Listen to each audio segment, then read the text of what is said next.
asalaamaaleykum mbokk yi déglu dal leen ak jàmm conseil constitutionnel ginnaaw ba ñu daal di xamle ne ci requête bi leen maître Aïssata Tall Sall jébbaloon ak tamit ci lu toll fukk ak ñetti député ne ñoom nag mënuñu yëy yàbbi jëmale ko nag ci wàllu requête boobu autolikaay bii di Sud Quotidien ñu ngi ñuy xamal ne requête bi nga xam ne it kii di Barthélémy Toye Dias daal dina leen koy jébbal ngir ñu daal di xool li ñëtu nañu ko dàqee fa li nga xam ne moom mooy ci assemblée nationale conseil constitutionnel daal dinay xamle it ne mënu cee yëy yàbbi autolikaay bii di Sud Quotidien ne kon bi mooy ñaareelu yoon bi conseil constitutionnel di wane daal ne ci yenn ci ay poñ yoo xam ne daal dañ ko ciy faral di laaj moom munu cee jukki jolikaay bii di si quotidien ne kon Barthélémy Dias daal dinay ñàkk nag xeex gu tar xeex gu métti goo xam ne nag mu ngi ko jëmale woon ci ñi nga xam ne ñoom ñoo ñu jiite ñoom ñi nga xam ne dañoo foqarti woon ci ay loxoom poste député ga mu nekkoon ñu desandi ak kii di Barthélémy Toye Dias moom mi nga xam ne léegi nekkatul tamit maire bu Dakar wante fi li nga xam ne moom mooy ca mairie bu Dakar ngir nag ñii nekk ci bureau municipal bi war faa mën a yegg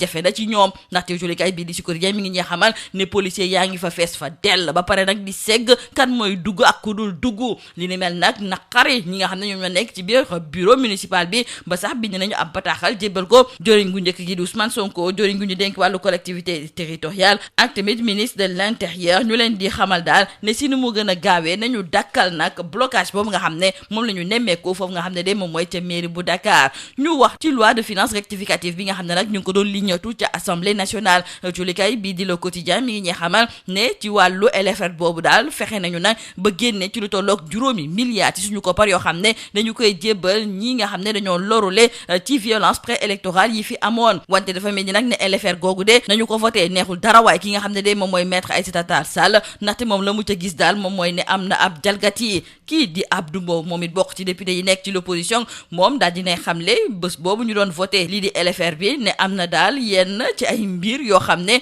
tey jii ñi jiite assemblée nationale ñoo ngi koy amal te bëgg kaa làq ñëpp maanaam daal fu mu nekk nii dañoo bëgg a jëndaat ay oto jébbal ko ñi nga xam ne ñoom ñooy député yi ñu ne déet ni waay dañoo nar a yokk nag salaire ñi nga xam ne de ñoom ñooy député yi ñuy jukki ci ay mbirum Cheikh Oumar Diagne moom mi nga xam ne nag saa su waxee daal di fi indi coow ginnaaw ba mu ŋàññee kilifa diine yi nee nañu nag Cheikh Oumar Diagne fa mu mujjee fële moom mooy daal tirailleurs sénégalais yu mu gis ne ñoom ay traître la ñu autolikaay bii di Rewmi Quotidien mooy ñëwaat ci li ni mel autolikaay bii di L'Info di ko ci feelu di xamle sax ne kii di Cheikh Oumar Diagne sonal na nag torop ki nga xam ne de moom mooy Bassirou Diomaye Diakhar Faye ndaxte mi ngi ko tabb ci ay wetam wante de saa su ne mu ngi koy gàcceel autolikaay bii di L'As ne kàddu yooyu nga xam ne moom la Cheikh Oumar Diagne daal di fësal indi na fi coow ndaxte am na ñu ko fas yéene yóbbu ci kanamu yoon ñenn ñi daal di fësal ab pétition loolu yëpp nag lu ko waral moom mooy ne kii di Cheikh Oumar Diagne lu ko neex lay wax te du ci seet sax poste bi nga xam ne fa la ñu ko tabb point actu daal di gis sax ne ci biir Pastef sax am na ñoo xam ne ànduñu nag ci kàddu yooyu nga xam ne moom la kii di ministre Cheikh Oumar Diagne di faral di fësal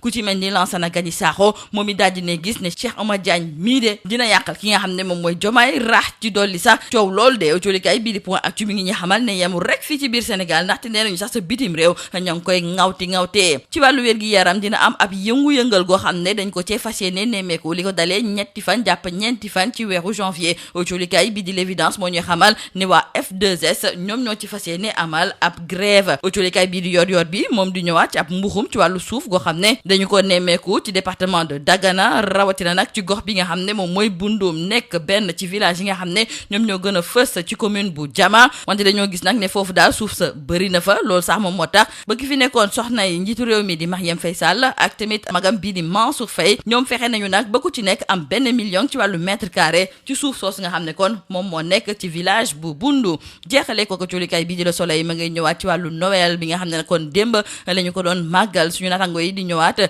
ci kàddu yi nga xam ne moom la prêtre yi daal di fësal ci wàllu messe yi ñu doon amal li ko dalee Dakar Ziguinchor Diar Mbacké Diourbel Louga ak Sédhiou ñoom ñëpp jàmm la ñu daal di wootee ci seen wàllu kàddu lii moo nekkoon mbokk jullikat yi li gën a fës ci biir autolikaay yi ñu leen di ñaanal njeex te lu bës ak jàmm. Mesdames et messieurs, bonjour. Le Conseil constitutionnel, après avoir déclaré son incompétence sur la requête d'Aïssata Tall Sall et les 13 députés, signalons également avec avec nos confrères du journal Sud Quotidien que les 7 sages ont à nouveau déclaré leur incompétence sur la requête de Barthélémy Toye-Dias du 16 décembre 2024. Ce qui fait dire à nos confrères du journal Sud Quotidien que Barthélémy Dias perd ainsi une manche dans sa bataille judiciaire pour retrouver son siège de député. Après son recours en annulation de la décision prise par le bureau de l'Assemblée nationale en attaquant la lettre relative à sa radiation de la liste des parlementaires, le Conseil constitutionnel s'est en effet déclaré incompétent pour examiner cette affaire. Restons avec le désormais ex-maire de la ville de Dakar et c'est pour parler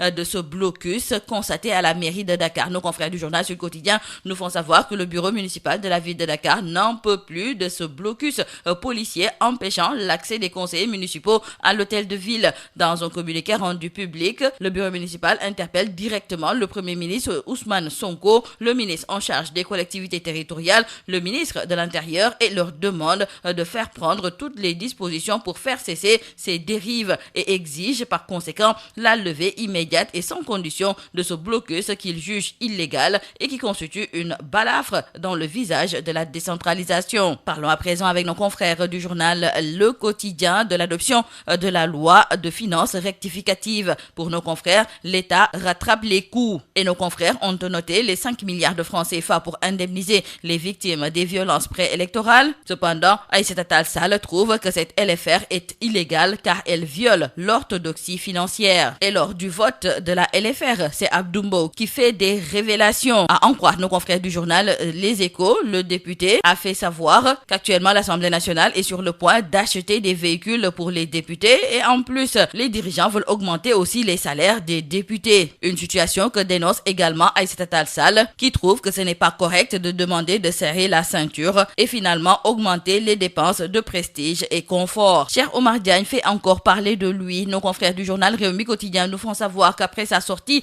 sur les guides religieux, Cheikh Oumar Diagne blâme également les tirailleurs sénégalais. Pour nos confrères du journal L'Info, Cheikh Oumar Diagne est un boulet au pied de Bassirou Diomaye Diakhar Faye et nos confrères du journal L'As d'ajouter qu'il y a eu une levée de boucliers, des plaintes, des pétitions, bref, des tirs rageurs sur Cheikh Oumar Diagne. Dans le journal Point Actu, nos confrères trouvent que ce dernier, c'est-à-dire Cheikh Oumar Diagne, met Diomaye Faye sous pression car il est devenu encombrant. En plus, la presse internationale s'en est mêlée et Lansana Gagny Sakho flétrit un vil individu. Même au niveau du parti PASTEF, beaucoup s'indignent des propos du ministre. Des remous sont à noter dans le secteur de la santé. Ce sont nos confrères du journal L'Évidence qui nous le font savoir. Nos confrères écrivent que la F2S sera en grève les 3 et 4 janvier prochains. Rien ne va plus également à la Poste. Nos confrères du journal Sud Quotidien nous font savoir que les travailleurs ont tenu un sitting et c'est pour exiger de l'État un plan social pour la relance de la Poste. Dans le journal Yoyor-Bi, nos confrères nous parlent de ce carnage foncier